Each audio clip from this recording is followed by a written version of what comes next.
আচ্ছা, ফেসবুকের ভিডিও দেখলে খুব তাড়াতাড়ি কি নেট শেষ হয়ে যায়? আপনি হয়তো 1 জিবি বা 1.5 জিবি নেট মেরেছেন। ফেসবুকের ভিডিও দেখছেন, দেখতে দেখতে দেখা যাচ্ছে বেশিরভাগ নেটই শেষ হয়ে যায়। এরকম কি হয়? তাহলে আজকে আমি আপনাকে ফেসবুকে একটা সেটিংস দেখাবো, একবারে হাতে হাতে।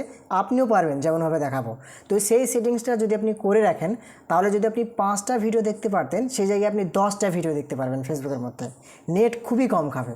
তো কীভাবে এই সেটিংসটা করবেন চলুন আমি দেখিয়ে দিচ্ছি, আপনি দেখতে থাকুন। প্রথমে কি করবেন, আপনি আপনার ফেসবুক অ্যাপটাকে ওপেন করবেন। তো দেখুন আমি একবার টাচ করলাম, ওপেন হয়ে গেল।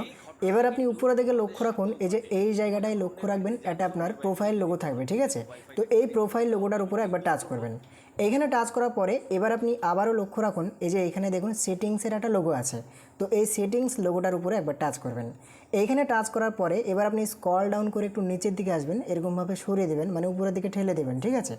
এইভাবে ঠেলে দেওয়ার পরে এই জায়গাতে দেখবেন মিডিয়া বলে একটা লেখা থাকবে। মিডিয়া বলে লেখা আছে, এই লেখাটা থাকবে। এইখানে একবার ক্লিক করবেন।